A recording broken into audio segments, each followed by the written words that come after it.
in this video, I'm going to be talking about the physiological reasons for hunger.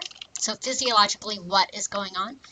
And one perspective, one theory, is that your stomach contractions have a part to play in it. So there was a researcher named Washburn who put a balloon in his stomach and registered when he felt hungry, when he had hunger pangs. And what he found was that because his stomach was squeezing the balloon when he felt hunger pains, he knew that stomach contractions played a part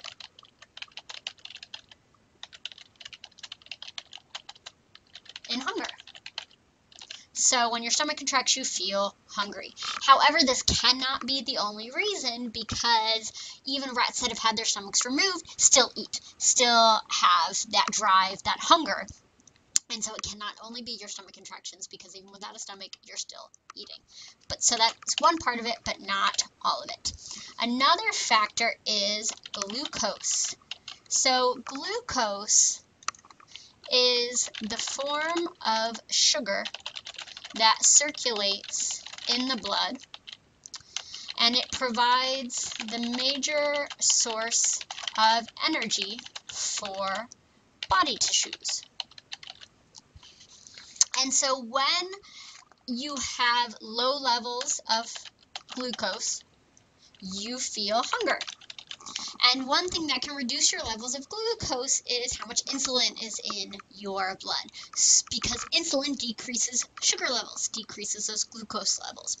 So if you have something like a really high carb meal, more insulin is released, which will make you hungrier faster because it will reduce the sugar level of your blood. So one of the worst things you can possibly eat for breakfast is cereal, because that is high sugar. It's going to cause more insulin release and thus cause you to feel hungry sooner. So a high carb diet is going to make you feel hungry faster. Another physiological factor besides glucose levels is your hypothalamus. That is the part of your brain that plays a part in this. It is in charge of hunger control. And so you have different parts that do different things. There's certain parts that are going to be hunger arousing. And so one thing you're going to see with that is potentially the release of ghrelin. That is the hormone that is connected to hunger. And it turns out if you're sleep deprived, you release more ghrelin. So being sleep deprived makes you eat more. You also have parts of your hypothalamus that are hunger suppressing parts. And one hormone that would be connected to this is leptin. So leptin is the hormone that helps suppress hunger.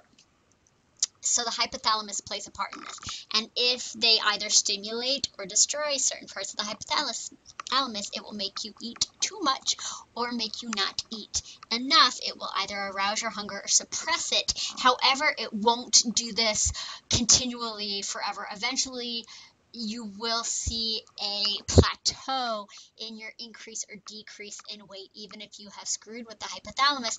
And that's because we all have a set point.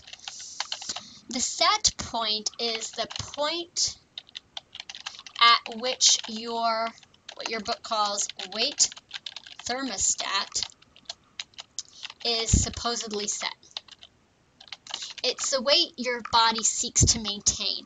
And so if you are below this, if you lose a few pounds, you are going to feel hungrier, your body is going to release more ghrelin, and your metabolism is also going to slow so that you will increase your weight and get back to that set point.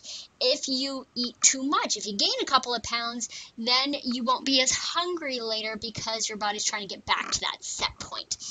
One thing to keep in mind, though, is that it's not this really hard set number. You can change your set point. If you've ever tried to diet one reason it can be hard to lose the weight is that you tend to hit this plateau, you tend to hit this set point. It's hard to get below it, but it is possible. And so some people say that a better term is settling point, to let it be known that this is a slightly more fluid number. It is not totally hardcore set in stone. And another physiological factor connected to weight, the final one, is your basal metabolic rate, your BMR. And this is the body's resting rate of energy output. Basically, this is what you need for calories, how much energy you expend if you're not doing anything. This is without exercise. This is just you living your life. This is how much energy your body needs to keep your weight. And so your BMR is going to change as well. For example, if you gain muscle, your BMR is going to increase because muscle takes more calories than fat. If you gain weight, your overall BMR is going to be lower because the fat you've gained is not going to require as much energy. So if you are trying to lose weight, it is important to try to lose fat, but not to decrease your muscle, because if you do, you are going to affect this BMR, and it will be even harder to keep losing weight because you've lost that energy burning muscle and your BMR will decrease. Also, as you age, you naturally start to lose muscle if you don't do anything to try to keep it. And so as you age, your BMR decreases if you don't do anything to stop it. And that's one reason that people tend to gain weight over time as they get older, because even if you don't exercise less, even if you don't eat more, if you do everything you've always been doing, you're going to start gaining weight just because your BMR naturally decreases. And so weight resistance is important as you get older to help up that BMR, or eating a little bit less because you don't need as many calories. You're not burning as much energy as you get older.